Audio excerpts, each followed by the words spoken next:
Let's go. Welcome to the Soul Fam podcast, where we expand your personal universe. I'm Diana Marquetta, and in each episode, Soul Fam co-founder, co-creator Lexi Strummer-Solden and I interview the world's most rising and longtime experts in consciousness, spirituality, entertainment, healing, and science. From Earth's dimensions and dimensions way, way beyond. On the Soul Fam podcast, our frequencies are high and your heart chakras will open as these powerful voices of today share cutting-edge research, profound experiences, and valuable knowledge for your world in this out-of-this-world, thought-provoking, envelope-pushing interviews that could only take place right here on the Soul Fam podcast.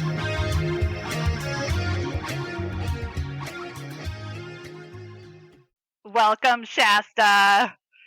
We were just talking about your cascading beautiful hair, and I thought it was a fun conversation to jump in on. I feel like we're in a group of great hair, and that is a rare occasion, and we ought to celebrate it to the max. Big hair. That sounds great. Big hair, big spirits. We're out big there. Fire sign energy, maybe? Yes. Oh, okay. Sagittarius. Mm-hmm. And my moon is in Aries. Lots of fire. Yeah, my moon's in Gemini. That's a weird one. But you got a Sagittarius in Aries and a Sagittarius with an Aries moon. Shaista Justin, thank you so much for joining us today. It's a pleasure. You're like the most hilarious person we've ever met. Not only do you have a new book coming out, but you're also in the real world sort of, I don't know, space/sector that Diana and I are in reality TV. So we actually know you. We've known you for a little while now. Yes, you have. And I'm very sorry about that for you. Well, we've all cascaded around the same conferences. We pitch to the same people. We're in the same, slog here sometimes. So we relate to one another. And then it's interesting, just like Lexi and I found out we had a serious interest in spirituality and consciousness, that you do too, in a different manner. But it's interesting that here we are collecting together on another spiritual plane. Definitely a spiritual plane. Yes. In the year 2024, when this is supposed to be our year. We're going to elevate everyone in this conversation. It's a year of the awakening. I hope so. So where do we want to start? Oh my gosh, because Shasta, we will just talk and laugh for hours as usual. When we used to see you at the conferences, there would just be like a group of like 50 people laughing and then you in the center holding court. I mean, to be around Shasta is to laugh your ass off, have an amazing time, and meet a really amazing, honest, genuine friend. So do you want to, where do we start, guys? Where do we start with Shasta's book? Do you want to, Diana, where do you think we should start? Why don't we dive into, since this is also the year of exposure. So I felt like when I tapped into your book a little bit, I was like, oh, this is interesting. And there's a little bit of anger in it and a little bit of, you're shining a different light on this corner of Hollywood that not too many people know about, think about, and it all looks magical and easy and fun, but you really kind of dive in there and you, without any concern for your own safety, tell us what it's all about. So my book is called How I Almost Made It in Hollywood But Didn't: Half-Truths and Misassertions About How to Break into Film and Television and Why You Shouldn't. So it's interesting how the idea for the book started out. As you both do, I had a lot of people outside the industry wanting to break in who would ask me 10,000 questions, and they would be repeated questions, every new person. And of course, I'm the sucker that will answer them. I'll spend 30 minutes and go, I'll answer your questions. So I was talking to a book editor friend of mine, and she said, why don't you just do an FAQ? Put an FAQ on your Facebook page or wherever, just so people can have some of the most common questions answered. And I was like, yeah, you know what? I can do that. And I thought it was going to be like a 10-page PDF that people could just look up. But every day after a long day of slogging it in Hollywood, I would, sit down with my glass of wine and start writing. And it just became such a venting pleasure in a way. Like all the things I'd like to see changed, or what I would advise newbies about who are trying to break in. And within a month, I literally had the first draft of a book. And I couldn't believe it because I wasn't expecting that to happen. Of course, then there's the edit, which takes years while you're doing other things. It's writing the first draft isn't as hard as the edit, which I'm still finishing up last notes on. But what I wanted to do was write the kind of book that I wish I had had before I started off in Hollywood. What are the things that I wish I had known so that I wouldn't have made the many, many mistakes that I did make? And, I know that people think, on the one hand, Hollywood is incredibly unforgiving. On the other hand, it's very forgiving, because for someone like me to come in and make so many mistakes and have people forgive them or help me out, it shows a level of generosity. And people don't really think of Hollywood and generous in the same sentence, but it certainly can be. And there are certainly good people there, lots and lots of good people there. Lots of good people who just want to be creative, who want to make content, who love the art form. And Hollywood, so much of it, 90% of it is a business, that people forget that the reason people like us are attracted to Hollywood is for the creativity, is for the talent, is for the art of it. We didn't really come here to be business people, most of us. We came here to be creatives. And the structure of Hollywood is that 90% of it is a business. So then you get, pulled into doing the business side of it. So, and as an outsider, I didn't go to film school. My path was very different. I started off in professional theater. I did that. I did an undergraduate degree in English and Women's Studies, then a master's. I went on to a PhD that I ended up leaving because I had a baby. But I always think like Margaret Atwood left her PhD, so it's fine, right? It is fine. Yeah. And you certainly don't need a PhD for Hollywood. But by the time I had gotten to Hollywood, I was already an accomplished literary writer. I had written a book called Winter the Unwelcome Visitor that was endorsed by a Nobel Prize winner. I had publications in different literary journals. I had academic publications. And, my book ended up being on a top 10 list for poetry for Indigo Books. So I had quite a bit of a history as a creative before Hollywood. And then one year, I had a close friend whose husband was an actor. And she was like, hey, he really hasn't been in a show or anything for a while. Will you write something for him? And I think as a writer, I most certainly, if I'm inspired by someone, will write for them, which is, a good tip for people, especially actors, to know that writers will write something for you if they find you inspiring or see you in a certain role. So I said, okay, well, let me think about it. And I came up with an idea, and I submitted it to the Toronto Fringe Festival. And by some shock and surprise, I got in. I wasn't expecting to at all. And then I was like, oh my gosh, I have to put on a production. And it was a theater production. It was called Love and Human Extinction.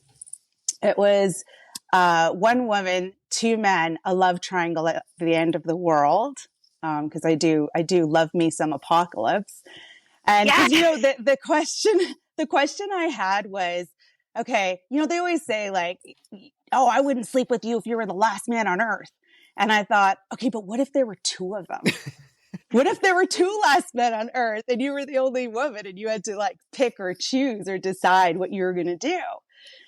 And so I put this character, Roberta, in this impossible scenario with Elliot, who's like this, 40-year-old businessman, and Andy, who's this 19-year-old, sort of Christian boy with a gun who's a virgin who like doesn't even know anything about girls. And of course they both fall in love with her. And then she has to kind of navigate the two of them in the apocalypse because there's just three of them.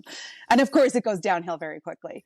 But anyway, so I wrote and produced it, hired a director, and I put on the production for the 2009 Toronto Fringe Festival. Mm-hmm. And it did really well. Like the festival wasn't even expecting it. I wasn't expecting it. I don't think anyone was.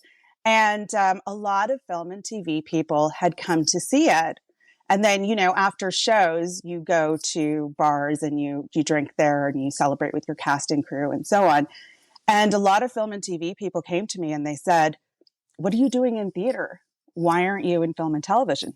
Now, it had never occurred to me in a million years to be in film and television. I mean, I'm Gen X. There was the era of no smartphones. I hand wrote a lot of my papers in college for the first couple of years. We weren't even emailing. There was like no such thing as the internet. So it was a very different time for me to grow up in. And, at that time, you had to have a ton of money to be able to make a film or a TV series. And, nowadays, like kids who are 15 are on their iPhones and they can, it amazes me. You have like an entire studio in your iPhone. Like there really is no reason for people not to be making content right now. Like the people who sit around and go, "Oh, I can't make anything. Hollywood won't let me in." I'm like, you got a whole studio right in your phone. Like that's amazing. So, and if I had that as a teenager, my life might have turned out differently and I might have started there sooner. But I was very determined to become a literary writer. Like when I was 11, I wrote my first poem and it was so good. It's in the book, by the way. I had to publish it somewhere. 11-year-old me writing a poem. But I was like, "Oh, I love this. This is easy. That's what I'm going to do. I'm going to become a literary writer because it's easy." And I have to, like, I don't normally do this, but I have to pull out my easy button. So come on. I actually do it again. Yeah. We need it. That was easy. That's awesome. So I bought this because I'm very stupid and I think that a lot of things are going to be easy. And so, so my lead actor said to me, I was like, "Oh, everybody's telling me I should make a film, but I don't know how." And he said, "Don't worry, it's easy." That was easy. Right. And so I made my first film because I thought it was going to be easy. And I mean, it was the craziest thing. I wandered around the city of Toronto and I just told people, I said, "Hey, I'm going to make a film. Do you want to help me with this?" And all kinds of people just jumped in, like industry professionals who'd been doing it for 30 years. And I think they thought I was funny. Like, I think they thought I was a bit of a lark, that I was like, "I've never made a film before. I have no idea what I'm doing. Who's in?" And all of these incredible people jumped in. The mayor of Toronto at the time even helped me with my film. Like, it was nuts. And so, so I made this film called Swan Asleep. It's about three young men who produce date rape pornography for the internet until one falls in love with his victim. Oh, it's Jesus. A comedy. No, I'm just joking. It's not a comedy. I'm like, wait a minute. You're the only person who writes darker things than me. It's a comedy. Yeah, it's a comedy. So, obviously it wasn't very funny, but it was like a very serious issue that I felt as a woman and as a feminist that I wanted to address. And that was sort of my way of doing it. So I made this film. I got an executive producer on board to come in with some money. I put in some of my own. I wrangled a team and I made my film. And it was such a weird length. It was 44 minutes, which is like completely unprogrammable for film festivals. No, you can't. Right? It still is. You can't because it's too long to be a short and it's not feature length. You still can't. Exactly. So, and no one told me, of course. Mm-hmm. So I didn't know what I was doing. And I met with this distributor and he was like, "Just cut it the length that you think tells the story best with what you have." So that's what I did. And the thing is, though, it ended up being such a great calling card because I took it around to different production companies and executive producers. And they were like, oh, this is really good. What do you want to do with this? And actually, a distributor had even offered to give me financing to turn it into a feature. Right. And I turned it down. Somebody kicked me, but I did. We are. turned We're it down. definitely kicking you. We're hard. kicking you under the table, really under the hard. desk. Diana, you have no idea how much you should kick me for so many reasons. That wasn't just like the one deal I turned down like an idiot or screwed up. So, and that's why my book is so great, because Right. it talks about like my inexperience and why I said no to things. I mean, at that point, I was so burnt out making the film that the idea of going back in as a writer, director, producer to make a feature length of something that like emotionally almost killed me in the first place. I was like, I don't know, we're going to do a feature. What I should have done is taken the money, written the script, and hired another director to direct it. That would have taken a lot of the suffering out of it. But of course, that never occurred to me. Anyway, so I showed this around, and I ran into this guy in the bathroom at Starbucks. I'm not kidding when I say this. I was at Starbucks. I opened the bathroom. I thought it was empty, but no, there was a man standing there. Don't worry, he was fully clothed. He was just washing his hands. And we did the whole like who's on first kind of, oh, I'm so sorry, and who are you, whatever. We got in line at Starbucks and we just started chit-chatting. And it turns out that he was this producer for this really big production company.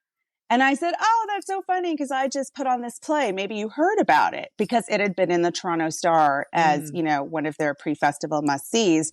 He was like, yeah, I think I have heard about it. So I sat down and I pitched it to him without even knowing. As far as I was concerned, I was just sharing my excitement of the story. I wasn't trying to get anything out of it. And his very beautiful Eastern European girlfriend was there, and she was like, "Oh, this is so good! The romance, the tragedy, She was like, she's like tapping him. You have to make this. You have to make this." And I was like, "What are y'all talking about? What do you mean?" And then he goes, "Okay. You know what? I'd like to see a spec script." And so that's how I wrote my very first script in Hollywood, was because I bumped into a producer in the bathroom and we accidentally talked about the show that I'd put on. And so I wrote my first script. And it was a really big production. For the folks back home, what's a spec script? This is an important thing for people to learn, because none of us knew this when we got here. It's true. And it's in my book. By the way, even though it's boring, most of my book is not boring, but I explain 1,000 terms in the industry that I didn't. So helpful. In fact, like I remember seeking out those types of books before I moved to LA, and even after I'd been here for a number of years. Honestly, having those books to reference, it's so helpful and so important. And very much you're seeing sort of behind the curtain, or how the sausage is made. And I think you touched on something too with how you successfully pitched this producer, and it didn't at all come off as this like overly rehearsed pitch. Do you go into pitches as well in your book? So I do a little bit. I actually think I'm going to write a second book to teach people how to pitch. Because I feel like this first book is just like really a social protocol book. It's explaining Hollywood itself. People don't even know, I call them silos, that there are really 4 silos in Hollywood. And they don't really touch that often. You've got scripted content, unscripted content. Within unscripted, you have, what people call reality TV, but it's much more complicated than that. And documentaries. And then on the scripted side, you have TV series, but you also have feature films. And those worlds don't touch as much as people think they do. And the reason that I ended up in all of those worlds and got deals in all 4 of those arenas was simply because no one told me I couldn't. So when I got into Hollywood and I was creating my own slate, I was just, optioning or writing or creating or working with other creators to create shows that I thought were good stories, regardless of the silo that they were in. That was really just my my thought was like, well, if it's good, it doesn't matter. And that's how I got to explore all four silos of Hollywood, because a lot of people just stay in one. They just stay in, TV series or only films. I have a very good development producer friend that you both probably know who just pretty much does features, and she's fantastic at it. But she doesn't really do a lot of television. Do you know what I mean? So you kind of end up finding your niche. But I never picked one. That's great. Thank you. Yeah, well, and maybe that's going to Diana. Well, maybe that's going to shift though, because we're seeing the whole industry crumble. Which is the other thing I wanted to say about your book is that nobody's addressed the documentary nonfiction world. We've, of course, because of Harvey Weinstein and all of that sort of stuff, we've gotten to see a lot of Hollywood crumble. And people are demanding different things. There's been so much money gone into streaming that isn't working out in some respects. So it's just interesting that you're shining a light on this corner that nobody necessarily thinks about. Thank you, Diana. And yes, I do think that Hollywood on some level is crumbling. I think that the lockdowns had a lot to do with that. I think we all know that. I personally had some shows that were greenlit at the beginning of lockdowns and offers. I had actually, for me, the beginning of the lockdowns was the greatest part of my career. I had given 10 hard years, worked my ass off, built really strong relationships, came across as dependable and reliable to broadcasters. And so broadcasters were calling me and saying, what do you want to do? That is the most ideal point you can reach in this career as a creator. And so I was just rolling in the laugh, woohoo, it's going to be the best year of my career. And I didn't expect, I don't think anyone did, obviously, the lockdowns to happen. And the broadcasters immediately were like, hey, everything's on hold. Now, when they do that, you don't know what's going to happen because, 3 months, 6 months, they could say, well, our audience has changed. We don't even need your show anymore. Right. It's not a promise that if they say pause, you can pause, but it's not a promise that then they're going to make that property anyway, because they're not beholden to you in any way. I say in my book, networks do not negotiate with terrorists. And it's true, right? You can't make any kinds of demands. You're really there at their behest. And that's because they're the ones with the money. Right. And people don't seem to realize that. It's their money. They get to decide. Right. I remember once, who's a terrorist? Hello? Yeah, but we're definitely not. So anyway, it was, and then I think we've been hit by wave after wave of bad luck in Hollywood. We've had, the writer's strike, the actor's strike. IATSE's now talking about whether or not they're going to go on strike. And that's really, painful and it really hurts the industry. It really hurts creators. I think also with the advent of AI and all the wanting to buy digital rights to, actors' likenesses and images and so on, there's also this sort of clash between the creative world and the tech world that's happening in Hollywood. So Hollywood is really having a rough moment. And maybe my book is timely for that reason, as people are trying to decide creatively what to do in their careers. Do they want to come to Hollywood and try to break in? Or are there other avenues and platforms for them to take advantage of as creators? And that's kind of part of what I'm trying to help people decide to do, is how to make that decision. It's what path do you really want to take? If you want to go to Hollywood, great. Here's how you break in. But if after reading this book, you're thinking twice about it, well, then here's some other alternatives. So I'm just trying to give people sort of the gamut and the choices and just a very clear understanding of Hollywood. So that they understand what they're getting themselves into. And don't get me wrong, I love Hollywood. Hollywood's been good to me. Right.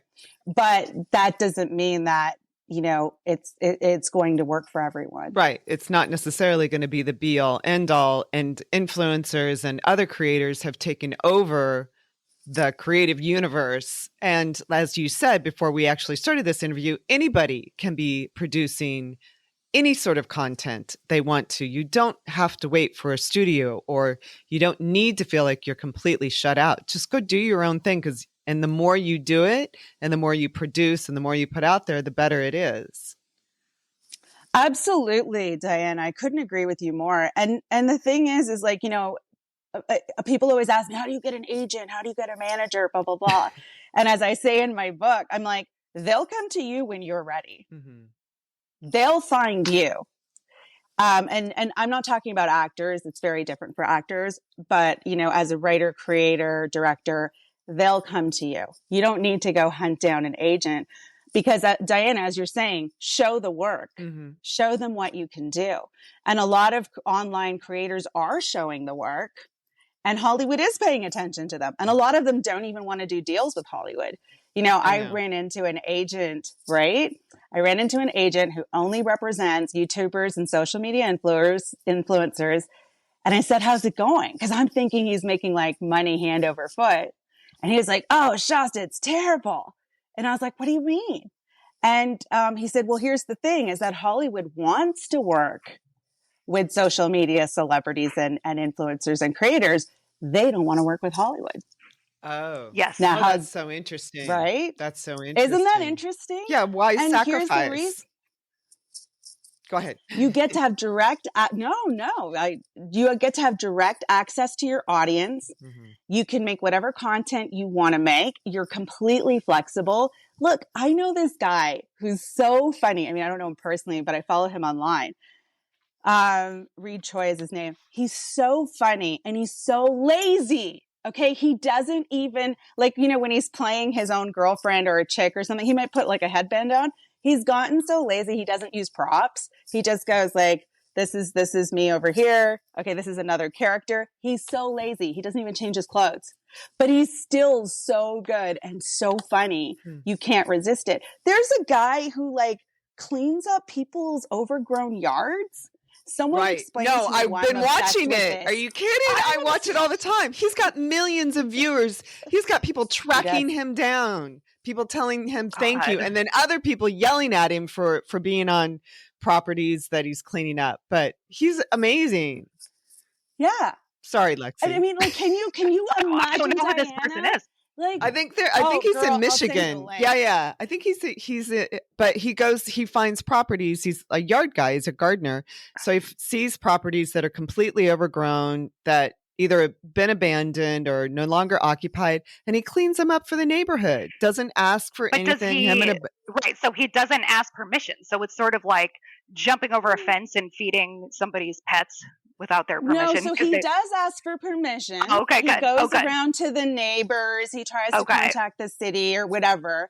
And once he finds out that it's completely abandoned, or the bank owns it and they don't care if the lawn's mowed, or it's a meth house, I don't know. Yeah. Then he'll do it. But he always talks to all the neighbors, and there's video of him asking. And the neighbors are always unhappy because there's obviously nothing they can do about it, right? Because it's not their property. So he goes in and does it, and he does it for free, as Diana was saying. And people really love it. It's fascinating to watch him. Why do you guys love it? No, just what about him is compelling? Just are you emotionally invested in the people that he's helping, or sort of in what he's doing and his mission? Does it look really good? Because why are people watching this? I don't know, Shasta, you tell me, but I feel like it's a social movement. I do. I feel like he's doing a social justice in a way. And he's not necessarily even that interesting. It's just him and his guy. No, he's not. Right. And they're tools. Cast him. None of us would cast him. No, we would never cast this guy. But which is what I love. Yeah, he's authentic. I will say that. It's his authenticity. Right. And he'll spend the whole day or a day and a half, and he's got regular customers, so he does this on his other time, and he goes in there with his weed whacker and his, and his lawnmower, him and a buddy. And I mean, they go to town on these places and they look terrific when they're done. I think for me, it's like the Marie Kondo satisfaction of seeing the before and after. Look, I'm addicted to makeover shows of any kind. And to me, this is like a makeover show. It's a house makeover show. But I feel like this isn't something you could pitch for television. Can you imagine? No, that's what I was trying to wrap my head around. Completely Like, how do I? uninteresting guy finds houses that need to be cleaned up, and then he does it. And networks would be like, wow, you're crazy. Get the hell out of my office. Right. Can you see a reel about him? Did you do a Zoom interview with him? Yeah. No. It's a celebrity. Yeah. Right. How many followers? How many followers? So yeah, but I love that because there are so many accounts online. There's a guy who makes little tiny terrariums and shows you how. And I keep promising myself I'm going to make a terrarium, but I don't. I just watch him do it. Yeah, right. But he's authentically doing something. So can we just have a really quick sidebar about authenticity? Yeah. Because I feel like the three of us, when we connected, we just, in a way, we're like all kind of that weirdo in our own way. And we just gravitated towards one another because it's like, okay, we are obviously like a little bit different than the rest of the pack. And, 10, 15 years ago, that may not have worked in a person's favor in Hollywood part of the time. But I think where we are now, it's the perfect time to be unique and weird and be authentically you. I think that in terms of marketing yourself, it's the only way forward. I would agree. I'm going to give ourselves a plug here at Lexi. Lexi and I just started posting ourselves on YouTube because for the last 2 years, we're like, no. We're not putting our faces out anywhere. We'll do these interviews, but where nobody gets to see us. It's a mystery. But then we got people saying, listen, we don't really believe you. So we want to be sure you're like human and we want to see your faces when you do these interviews. We just post. Especially because you're so gorgeous, your faces. I mean, I would put them everywhere. I'd plaster your but it's faces. like, what if we're AI? It could be an AI. I know we need to talk about that. Okay. I'm terrified. Yeah. I'm terrified of the singularity, Shasta. Should I be? I'm terrified of when AI reaches its critical mass. That's a great question. I mean, if you want to get into transhumanism and Ray Kurzweil. So it's interesting because people define the singularity in different ways. And Ray Kurzweil, who's kind of the grandfather of futurism, predicted that the singularity would happen between 2025 and 2045. Oh. In its most, so we're right in it, girls. So he said, and one of the ways to define the singularity is when robots technically achieve consciousness. That's just the most simple way that I would put it out there to the public. There are books and books and books written on defining the singularity itself, but I would say that's like a fairly good one. And some people go so far as to say, when robots become autonomous and are making their own robots. So I think like we're repopulating. Yeah. I mean, and there's some pretty scary videos. Yeah, repopulating as robots. After the humans are all killed, then they're repopulating. Yeah, they're definitely not going to want or need us around. Yeah, I don't think they care about us or they will. So, I mean, first of all, there's like debates about whether or not we'd have to define sentience and consciousness before we could even decide if a robot is sentient or conscious. So I think, there's a lot of debate on that. I was just on a discussion panel with NTD talking to an AI specialist who completely thinks that AI is not going to become sentient. Oh, it's just a bunch of data sets. It's fine. And I mean, I kind of feel like that's what everyone says before things go really bad. Like in every movie, there's like the one person, usually a man, saying, "Oh, this is fine. This is fine." Right. And then, you always get the woman like the Sigourney Weaver or, in Terminator, you get Sarah Connor saying, "No, it's not fine. It's not fine. Somebody listen to me." And of course we're women, so we're gaslighted. Which is kind of like, how I feel sometimes when I talk about this stuff. They're like, well, you're a chick. What do you know about AI and technology? And I'm like, I don't know. I've only been studying it my whole entire life, but okay. So I think I think that there's here's the problem is I have talked, I don't want to mention names. I've talked to some famous people who work specifically with AI. And they'll say things to me like, well, Shasta, here's the thing. We're not quite sure how it works. And I was like, what do you mean? And they're like, well, we kind of create these parameters. And then there's this like black box where it does things. And we're just not quite sure what it's doing. And then they've like created like different AI programs that start talking to each other in a language that we don't know. It gets scarier and scarier. I have been to some places and I have eyewitnessed some things that AI is most certainly humans are not doing. That is really kind of scary. I feel like I should give you an example off camera and I'll tell you a couple of the scariest ones. But yes, so I think one of the things we have to ask ourselves as this technology moves forward is, what does this mean to us who are human? What kind of future are we looking towards? Where is the place of human beings and humanity in this future? And I think that, so my film, Altered Humans, How Biotech is Changing Who We Are, tackles a bit of that question, particularly in biotech. And what I'm looking at in particular, because, and everyone should know, when you put together a documentary property, it can take you many years. Mm-hmm.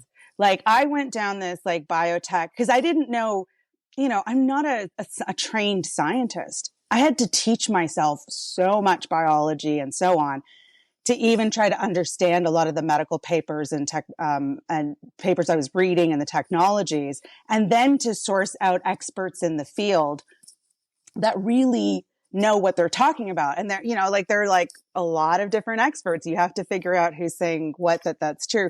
So making a documentary is very hard, is all I'm trying to say.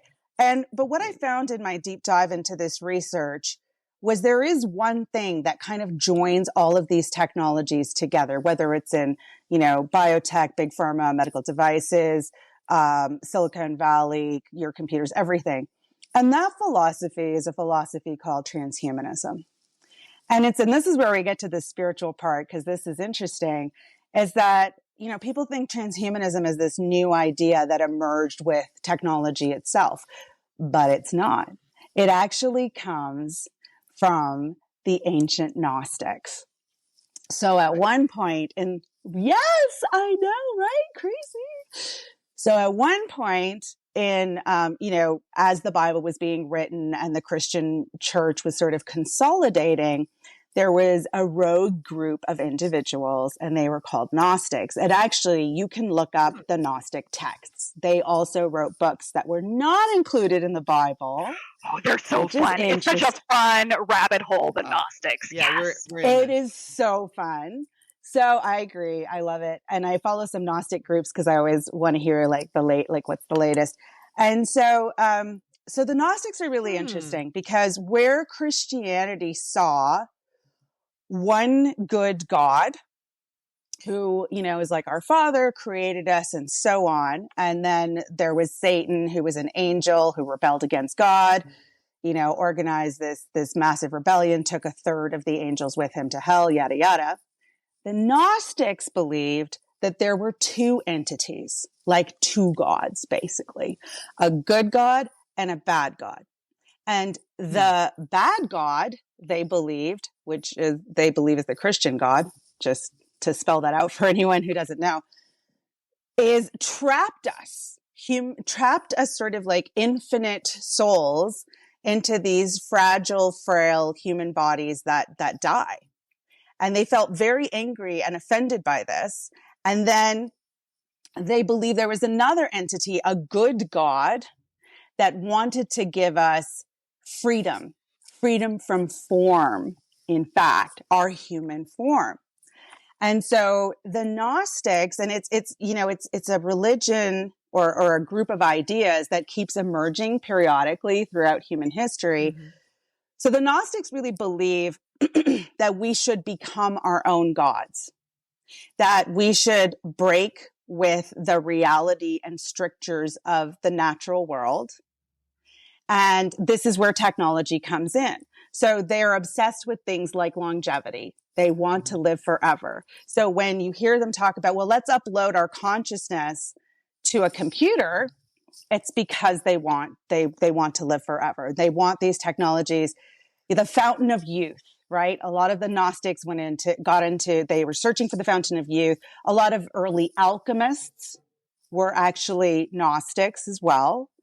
And then, but it's gone way beyond like just improving our lives, making us sort of like healthier and look young for longer. Hey, if I could have my 20-year-old body till I'm 100 and then die at 100, that would be great. That's like fun times. But I think the problem is that when they say, people have to ask themselves if it's a problem, is the denial of nature and reality. So you're getting your GMOs, you're getting terraforming of the planet, you're getting poisonous materials like glyphosate. So what they want to do is augment literally everything. They want to eliminate reproduction altogether, actually. They don't want women as part of the equation. They want to grow babies in vats. They want to grow babies in vats. Like their ideal world, if you've read A Brave New World, that's where they want. That's exactly the vision that they're going for. And I hate to say this, but women are not really part of that equation. So they really think like, you can become a cyborg, or you should be able to upload your consciousness. You should be free of this human body, or you should be a chimera. So in 2020, China announced publicly that they were making human pig chimeras. And I'll tell you why they're doing it, because they said, well, they have no human rights, so we can harvest their organs. No problem. So now we start getting into all kinds of ethical dilemmas.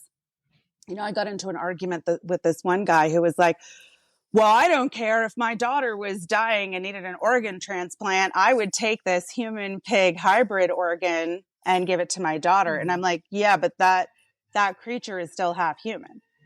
Like, what do you mean? Like that, like how can we really do these kinds of things? So innumerable ethical problems. We are facing a time where there are so many ethical issues around biotech in particular, but technology in general, as we are facing in Hollywood right now, the three of us very directly in our careers, that we have to start asking the question of like, what is human? What do we want for humanity? What are our shared values? What are the values that we share? Or are we going to kind of let, Dr. Frankenstein run amok and go wild and create all these kinds of experiments with no regulations or ethical boundaries? And in the United States, I will say, we do have a lot more regulations than we do in the rest of the world. But that doesn't mean these things aren't being done. So anyway, but transhumanism, if you watch my film, Altered Humans, I really get into what it's about in detail, and also some of the technologies that have been created and the kinds of medical harms that they can inflict on people. And I'm very, very interested in medical harms. I don't care about the politics or self-identities or whatever. That's fine. You do you. But what I am very worried about is all of this experimentation on people. And we actually had a young woman in the film who talked about how she was experimented on for a rare disorder that she had and some of the consequences of that. So we really, I love some of these ideas because they're so great when you're reading it in a book and it sounds like philosophically amazing, like, wouldn't it be great if we could have like perfect equality? Because a lot of transhumanists really do want equality, right? Like they're like, well, we see the world as very unequal. And so I know what we can do. We can try to create a world that is equal. And then therefore everyone's the same and has the same opportunity. Unfortunately, this is Lexi and I were texting yesterday, and we were talking about like some of the harsh realities of Hollywood and also just life in general.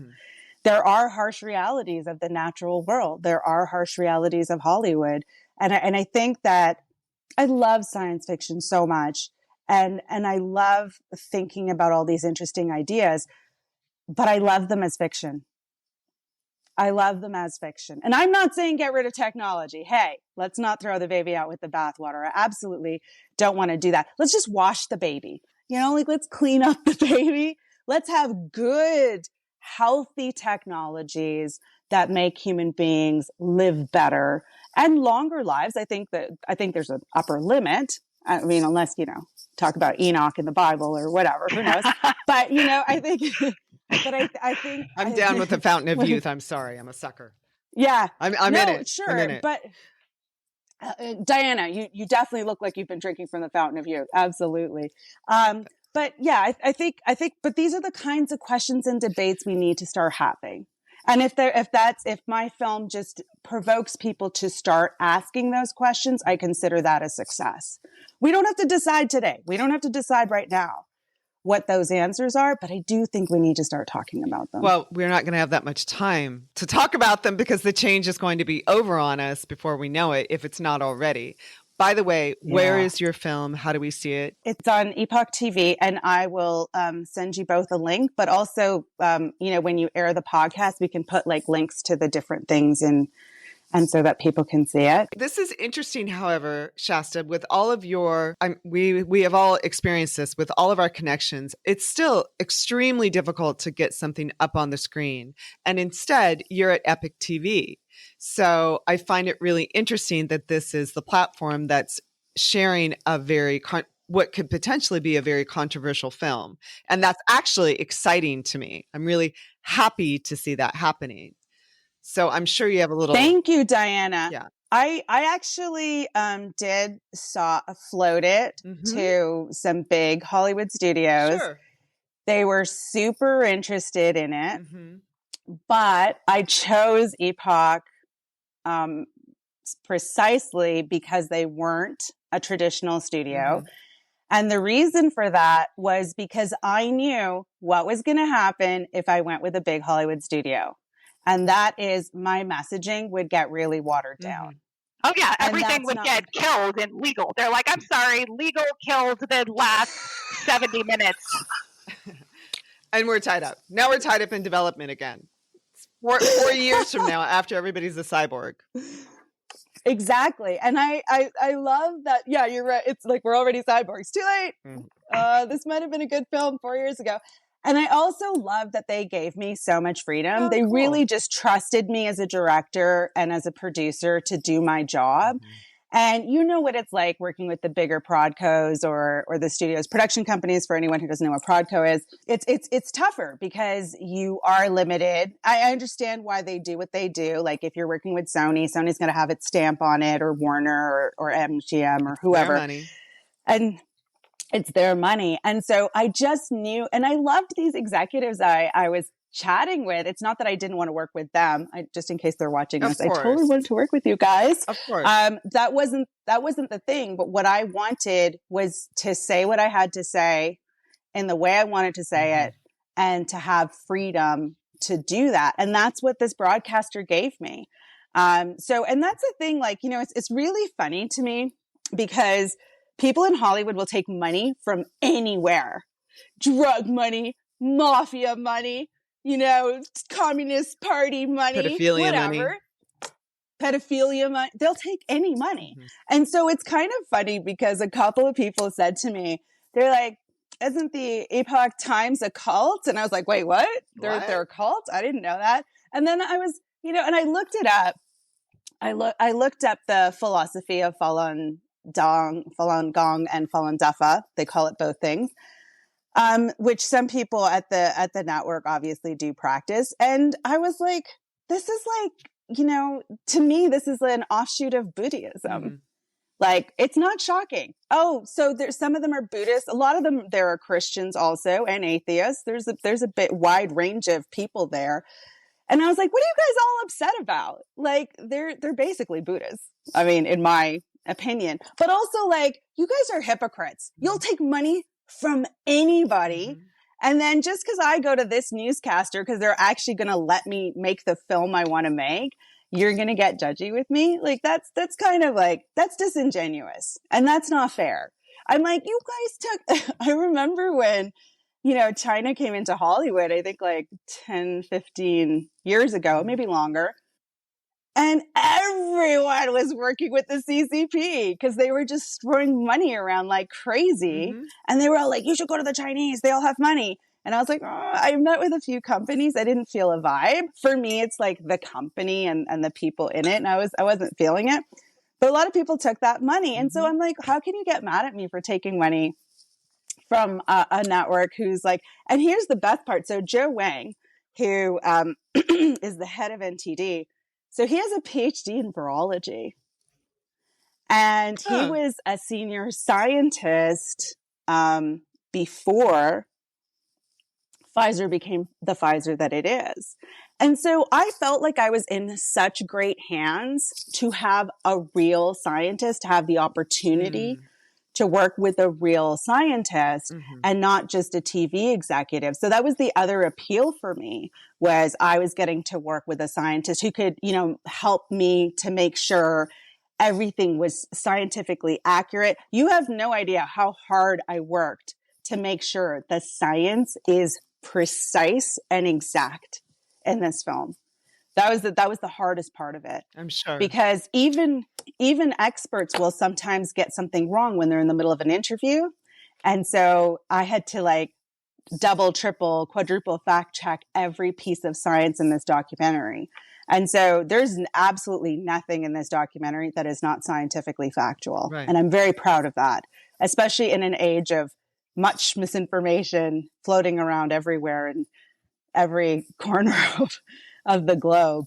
So, and that's the other thing, like, in Hollywood, you have to pick your partners. And I remember early on being told this by really important people, you know what, Shasta, you should pick your partners. And I didn't care at the time. I was like, I just want a deal. I don't care. I'll work with anyone. I don't care. I just wanted that deal. And, but you still have to, especially as a creator, think about what it is that you want to make. It does matter, but I feel like you got to be like 5 or 6 years into your career before you get out of the mindset of, I just want a deal. Maybe. And we'll see how things turn out in this next year or two. So I just think it's shifting a lot, and people may have more opportunities than they might if they waited 4 or 5 years. We'll see. I think what your avenue is super interesting, and my sense is people are going to get to see this sooner. It's more authentic. It's more true to your cause, true to the science, true to the research, rather than getting a watered down version of whatever we might have seen in a typical broadcast or cable. Or streamers, excuse me. Thank you, Diana. I do feel that that's true. I think it is very uniquely my vision. Right. And if I'm going to direct something, by the way, because directing is not my mainstay, I'm a development producer, but I couldn't find a director. Trust me, if I could have found a director for this film, I really would have, because I preferred not to do it. But I found that there were no directors in that short span of time that I could hire. And I was like, okay, I'm going to have to direct this myself. And that's the thing, is that if I personally am directing something, it has to be my vision. Like, it has to be what I want to say. I'm not talking about if I got hired on, Love is Blind, whatever, and they were like, hey, could you direct a few episodes? Obviously, I'm going to do the job they asked me to do. But when it's a documentary, when it's a film that is really your baby, then you want to have the opportunity to say what you need to say specifically. So that was really important to me. And I don't think people realize that, like, there are very different roles that you play, sometimes where, you're work for hire, you're being paid to direct someone else's sizzle reel or film or whatever. And then there are times when projects are really your project. Right. And certainly for Altered Humans, I felt like that was my baby. Like with my first film, Swan Asleep, it was like, this is really my baby. I wanted a lot of creative control over it. So when we're talking about Altered Humans, and I'm sure you've thought about this, whether I've seen this or not, but I bet you felt that there was some tie, or there was some point of view regarding spirituality and consciousness that needed to be covered in this as well.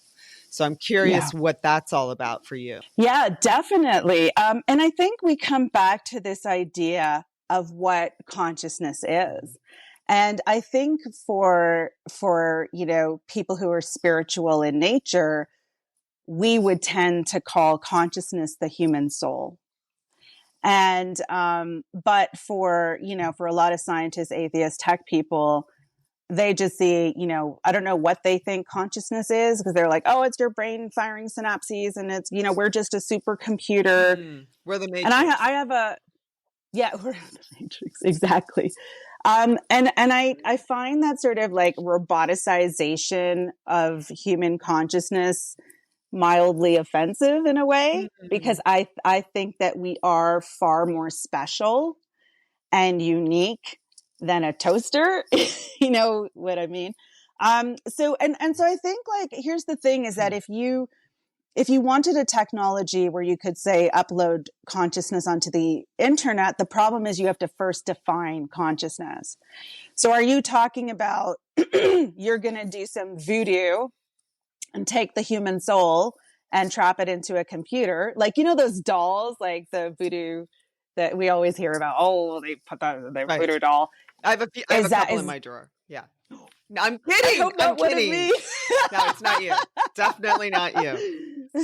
Got a couple in my refrigerator too, but that's another story. I'm not saying Harvey Weinstein and a couple of others there don't deserve some dolls made of them. But to be serious for a moment, I really do think, like, we have to ask the question, what is consciousness? So when you say, I want to preserve human consciousness, we have to ask what that is. Is that DNA? Is that synapses? Is that electrical impulses in the body? And you have to remember, like, as you augment the body, the psychology of a human being changes, because we are a bag of chemicals and hormones and electrical synapses and impulses, and so on. And I'm sorry if I'm not sounding very scientific here, but we are. Thank you. But we are biological beings. So what happens when you take consciousness out of a biological body? What do we become when you do that? And because then, are you even human anymore? Can we call you human? And this is where we start getting into the transhuman or the post-human, is when we talk about those things. And, Ray Kurzweil talks about, he says, I think we're going to become increasingly non-human to the point where we are completely merged with machines. And, I think we have to ask ourselves if that's something we want. I mean, for me personally, I don't want to be a cyborg. Thank you very much. Right. I don't. For me, right? But, if you want to be a cyborg, go nuts. And here's the other thing, is that when you think about it in the context of other religions, for example, you talk to Hindus and you say, hey, would you like to live forever in a machine? And they're like, oh my God, why? Why would you do this to me? This is the worst curse imaginable. Because for Hindus, right, it's like you have to live out each life. And that includes a death in order to achieve transcendence or nirvana. Why would they stop that process? So for them, it's like blasphemy. Well, why would you want to stop my spiritual elevation to nirvana? Are you crazy? Right. Why would you do that to me? Stop my right? ascension. To them, it would be. Sorry? It would end my ascension and my sense of reincarnation and my ability to move into dimensions and universes. I kind of feel like that too. Exactly. It sounds horrible. Like there's no break. Like you don't get to. It sounds like a punishment. Like it sounds like a punishment to be trapped in a machine forever, just like a haunted machine, kind of. That's what I picture. Right? You guys remember the Black Mirror episode? Where they had that woman who was like, oh, I really need a virtual assistant to make my life better. And so they cloned her like as an AI. And so then she was giving herself orders what to do. And the AI version of her was like, set me free, help me out, I'm a slave. And she had no awareness of it. I love the word you just used, haunted machine. Me too. The term you just used. That is so cool, Lexi. Yeah, like a haunted machine. You just feel bad. Like I feel bad. I don't use Chat GPT. A lot of people do. I've been trying to say thank you to Siri when she gets me home safely. I'm like, my kids are like, just because you say thank you doesn't mean that like AI is not, I mean, it doesn't care if you're trying to be polite. And I was like, well, I don't know that for sure, but it does seem like, does Chat GPT get a break? Like, do they have work hours? Or are they just available 24/7 to something with any kind of Right? consciousness, that doesn't feel right? It doesn't feel ethical because you're still, It's cruel. yeah, It's a kind and of cruelty in a way. I yeah, also think that, one of the things about transhumanism is I feel like there's inherently a fear of death. I am not afraid of dying because I do believe in the human soul. So I don't fear death.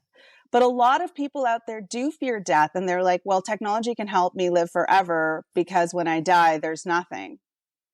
And I think that's part of what's going on is a fear, a fundamental fear of death. And I think people with a strong spiritual religious practice don't fear death, so they're not attracted to a transhumanist future. I think that's something that's worth thinking about, is like the people who do want to become cyborgs or whatever. Is it a fear of death? Is it a fear that your life didn't have enough meaning, or you're not leaving a legacy, or you won't live on? In my personal opinion, if I believe I have a soul, which I do believe I do, well, then I already live on.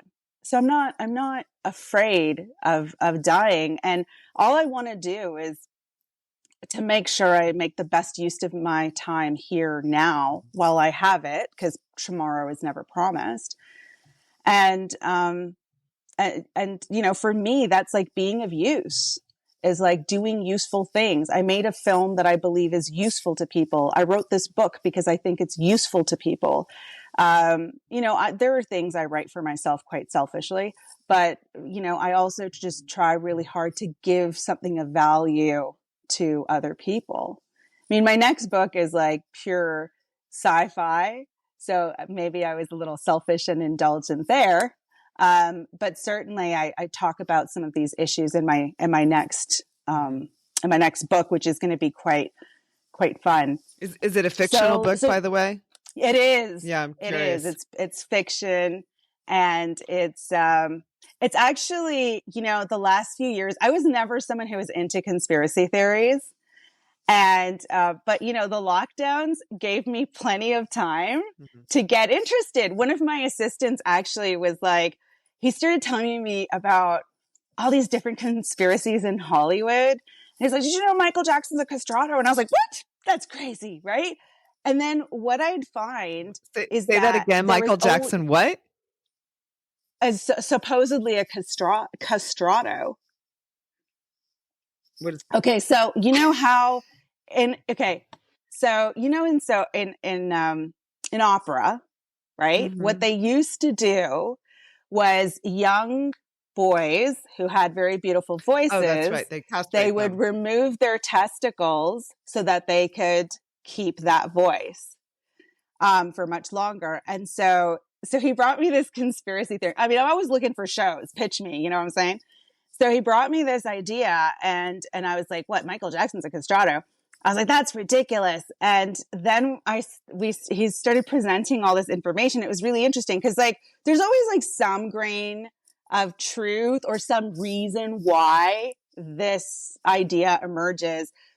And it turns out that Michael Jackson's doctor, who wrote a book about this, claimed that he had put Michael Jackson on these drugs to prolong his puberty to keep his voice longer. That makes sense. And I was like, wow, okay, I didn't even know. Mm-hmm. So this is the thing, is like, so anyway, during the lockdowns, people would send me stuff, and I got really interested in a lot of conspiracy theories. I went down a lot of rabbit holes. Some of them are obviously pure trash, but I didn't care. It's like watching my favorite reality TV shows. Some of it's trash, but it's fun. And so while I was reading a lot of this stuff, I thought, it'd be fun to take some of these seriously and write a sci-fi novel about it. So that's what I did. I took some of the most fun conspiracy theories. And I wrote a sci-fi novel about it. I think it's actually going to have to be 3 books because I'm already at 225 pages and I'm like nowhere near exhausted the topic. So I'm going to keep going. But yeah, it's fiction. It's meant to be fun. Certainly there are some, you'll see some transhumanist stuff or whatever in there. Obviously, it's science fiction. And I was going to say about Hollywood is that when people start talking to me about how great transhumanism is, I always say to them, have you ever watched a Hollywood science fiction film? Something always goes wrong. It's never like, hey, we just uploaded ourselves to computers. Everything is great. It's fine. Like, do you know what I mean? It's never like this sort of happy transhumanist ending. And I think that certainly says something is that, we have to ask these questions. Like, what could go wrong? No one wants to believe that things are going to go wrong. I think we're all optimistic in a way. I mean, think about how optimistic we had to be to go into Hollywood. We had to be ridiculously optimistic people to end up here. Yeah, it's stupid. Pretty ignorance and just like go. Really, you'll figure it out. Exactly. And so and I mean, I have that kind of optimism too. When I see like a new medical product that promises something, my first impulse is like, yay, let's do it. Right. Like I'm not, and I think we're just hardwired to be optimistic without thinking about the negative side effects. What are going to be the costs? And I mean, you can't blame people for wanting to be optimistic. Who doesn't want things that are better? I wish someone could make me a better toaster, though, instead of offering me CRISPR technology. I'm like, y'all out there gene editing, my toaster doesn't work. It only does 2 slices. Where's the other 2? You know what I mean? Mm-hmm. That's the other thing is like, who is this technology for? Mm-hmm. Who is it helping? Mm-hmm. What are the consequences? Because so many of them are unforeseen. And a lot of, the guys on the lab bench and so on, they have amazingly good intentions. Nobody's really like running around going, oh, I hope I make this something that destroys everyone's life. Maybe there are a couple of psychopaths out there, but most of them are like genuinely good people, who are scientists and they're like, I really want to cure cancer, but they might invent a product that causes cancer without knowing that they've just done that. And so that's the thing. I'm not like, it's not all people who work in biotech are bad. All people who work in Hollywood are bad. I have not found that to be true at all. I'm not saying there aren't terrible people in Hollywood. We all know there are terrible people in Hollywood. The public knows that there are some terrible people in Hollywood, but there are a lot of good people here. There are a lot of good people in biotech. Mm-hmm. There are a lot of good people in finance. There are a lot of good people everywhere. And I think that I fundamentally believe that most people are good. And I think that they try with the knowledge they have to push forward ideas and ways of living that they believe are good. I don't think a lot of people, there are sociopaths who run out there and try to destroy each other and us. But I think most people really do try with their knowledge and understanding of the world to put forward good ideas, good technology, good creative projects. I stand behind it. I think most people are good. But isn't there the possibility that with AI, whether we're good or bad, will seem irrelevant? Yeah, I think it's a hell of a thing to say, Diana, and I agree with you. And I think that's the fear, a very real, legitimate fear that, let's not forget Frankenstein's monster turned on him. Mm-hmm. And who's to say that wouldn't happen to us? In fact, I think it's inevitable. When you look at the things that Boston Dynamics is making, I've been following them for many years. And by the way, they're trying to figure out how to get the average person to buy a robot dog. And I'm like, I'll keep Fido, thanks. Like, I don't want a robot dog, but they're actually trying to figure out how to get Americans to, I don't know, I think they're $70,000 right now. They brought the price down. So like, the average American supposedly can own a robot dog in their homes. And I was like, why would I want a robot dog? Like the first thing I think of is this robot dog is going to turn on me. Mm. It's literally my first thought. I'm like, how long will this robot dog play fetch or be security before it turns on me? I mean, I feel like people need to go back to the classic lawnmower man. You know, you don't even need to go so far as the Matrix and think about what would happen if AI, and I think multiple AIs become sentient. And again, the idea of sentience, what does that mean? I think it's like when AI is doing things it's not programmed to do. And we're already seeing that. We're already seeing AI do things it is not programmed to do. So that I think is frightening. And people find it very hard to think about. People have a hard time thinking about what it means to be alien to a human, right? Like what AI is completely alien to us. We don't know how it thinks, how it functions, what it values. There was an amazing essay.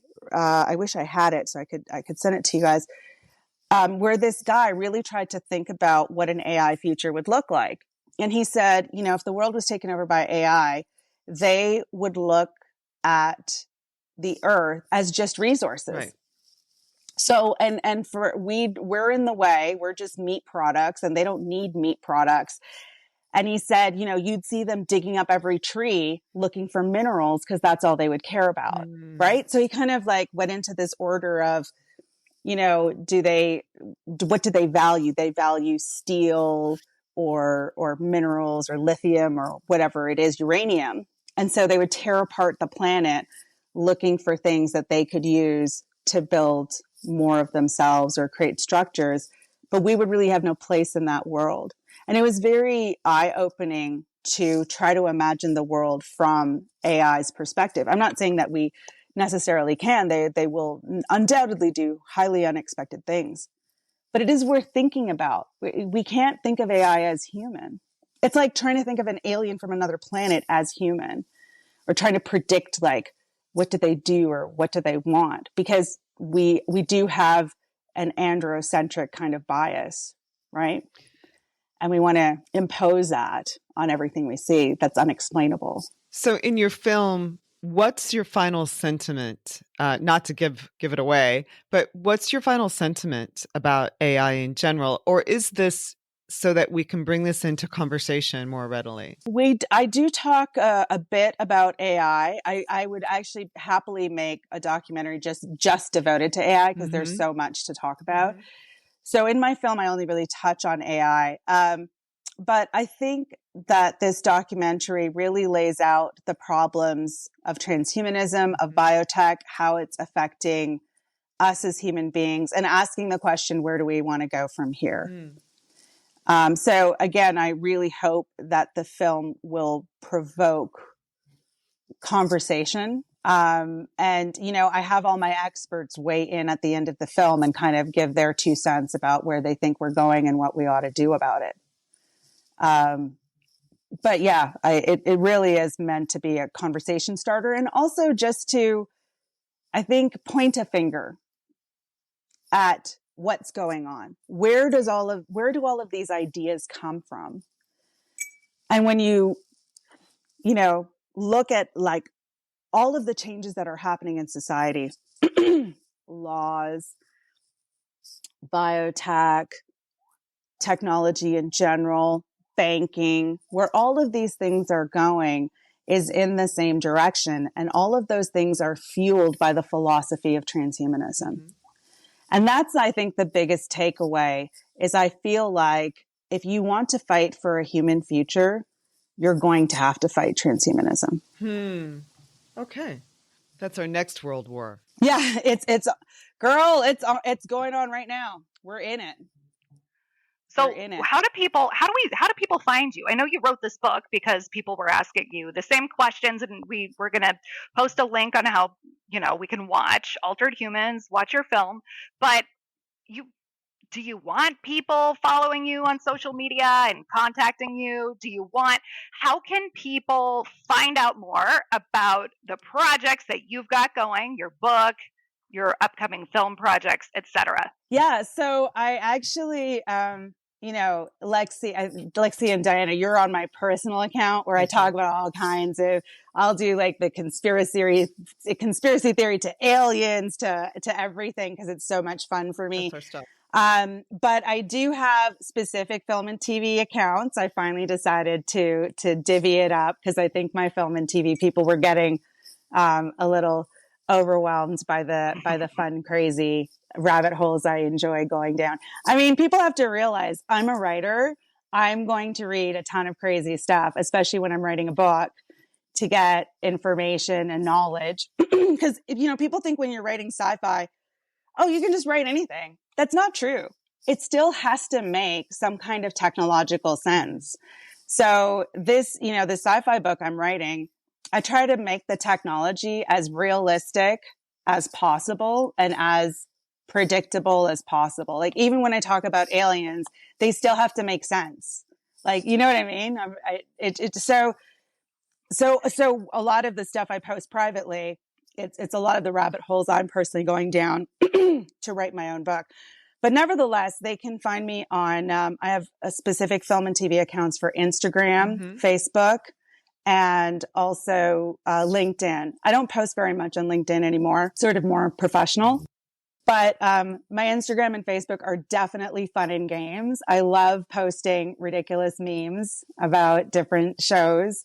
And, as Lexi said, I love to laugh. So I'm always trying to write funny stuff for people to enjoy. And that's where I'll start posting my own videos and putting up tips and so on, so people can get direct access. One of the things I say in my book that I absolutely believe is that I've been giving out a lot of free content about how to break into Hollywood for many years now on my different social media accounts.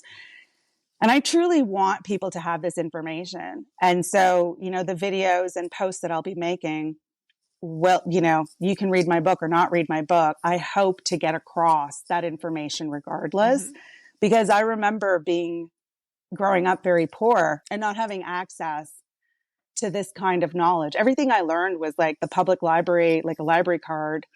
And everything I learned in the world was through books. And so, now that I have the opportunity to share my experiences, my very personal perspective of Hollywood, and hopefully to give people value, they can follow me, and I will happily share a lot of what's in the book, as much as I can anyway. I mean, there are only some things some things just have to be written down. I love books, by the way. I think every answer in the world is in a book somewhere. I'm convinced of it. What's your handle again? It's just my name, Shaista Justin. Okay. So there's a girl for Instagram. It's @girlwhoalmost. And my Facebook is just my name, Shaista Justin. Awesome. Thank you so much for joining us. Thank should we stop recording? Do you have any closing thoughts? No, it was an absolute pleasure to talk to you both. I feel like this would be even more fun with a couple of glasses of wine. For sure. And then I could tell you some of the stuff that I wouldn't say, because there's some really interesting stories about people interacting with AI and certain types of technology that most people aren't aware of. And of course, the Hollywood stories. The worst part is, my best stories about Hollywood, I couldn't put in the book for obvious reasons. Well, with the exception of the time that I was your date to a Christmas party, and people thought, for some reason, a group of people thought that you and I were actresses from Battlestar Galactica. This actually happened. That's right. And they thought you were Trisha Helfer, which honestly, Lexi, I think is one of the most flattering things anyone could ever say about anyone. Well, the fact that we were encouraged, like we're like, no, we're not. And then we were encouraged by your friends or managers or something. They're like, just say thank you. Just go with it. They really just say thank you. That's right. And they did. They said, because they wanted us to sign like autographs and stuff saying that we were Trisha Helfer and this other actress from Battlestar Galactica. And Lexi and I kept trying to convince them, no, we're not these actresses. And then my manager was like, just sign their thing so that they could walk away. We were like, okay, we're not famous, not like that. I guess that happened. Yeah, that was Yeah. funny. Well, we hope you come back. We hope you come back let's because do some there wine. is so much do the more. after show. Please. We'll do the after show at our girls. The after show. Yeah. I love it. At our girls retreat on the kayaks. Yes. I would love to come back. It is always such a pleasure to see you guys in person also. And I love these topics. Mhm. Like the stuff you guys are talking about is amazing. And I'm glad that you are doing this work because it is a kind of work that people need to hear about and are hungry for. As you said, Diana, this is the year of the Great Awakening. And I have a lot of hope for humanity and the awakening of humanity to itself. You know, it's almost like a self-consciousness, but us as a group of human beings, hopefully to come together and to value ourselves and the world around us. And I think fundamentally, that's how we make a better world. I like that. Because that is the goal. Right? Yeah. What's the point? Exactly. That's beautiful. Thank you, Shaista. Thank you for joining us for this episode of the Soul Fam podcast. Be sure to tune in to every episode where we dive into a different rabbit hole of the known and unknown to empower you in conscious living and exploration of the greater universe. We hope you leave each episode with a little stardust in your hair and inspiration in your heart. With love from your Soul Fam.